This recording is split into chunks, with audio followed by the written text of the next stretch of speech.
Welcome to Interview Training 101 for Cookies and Crepes. You're going to see what you should do and what you shouldn't do. Alright, let's go. Before hiring, a company should always conduct a job analysis to identify what type of candidate they need.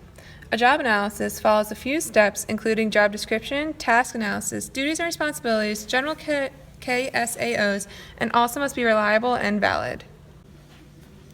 This is a pie chart showing the different tasks you will be doing on the job and their importance.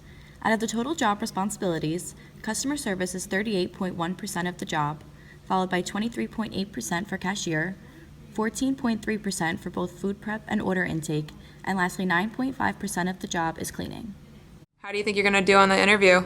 I don't really have experience. I don't really care much. I didn't really prepare, but I found out that me and the interviewer are from the same town, so I'll just bring that up. She'll be like, oh my gosh, I'll be like, oh my gosh, and then I'll get the job.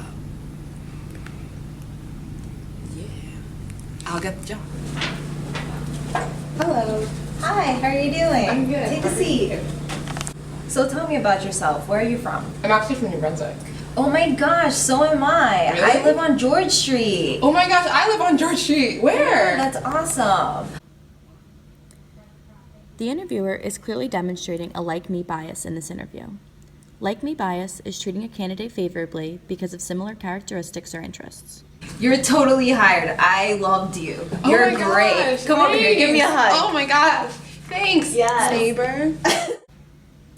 The candidate was hired based solely on the fact that she lived in New Brunswick, the same town as the hiring manager.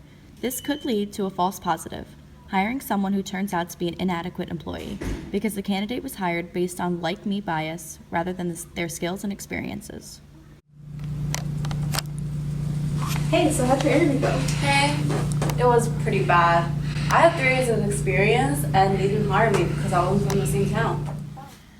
As we see here, this shows low distributive fairness. Distributive fairness is defined as the perceived fairness of the hiring or promotion outcome.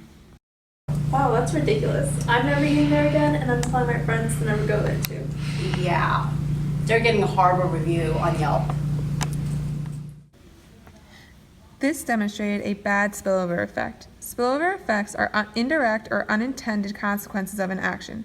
Because the candidate did not feel she was treated fairly in the interview process, she will never be returning to Cookies and Crepes and telling all of her friends to do the same.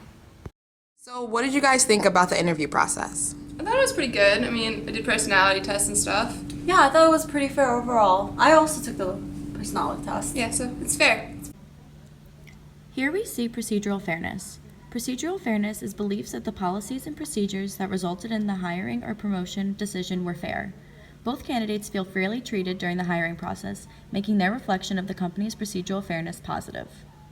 Hi, Hi, I'm Nicole. I'm Catherine. Nice to meet you. Have a seat. So let's get started.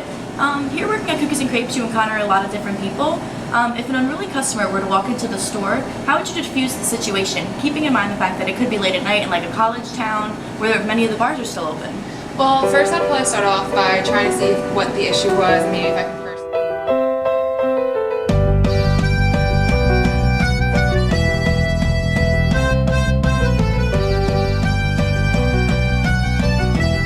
So do you have any questions?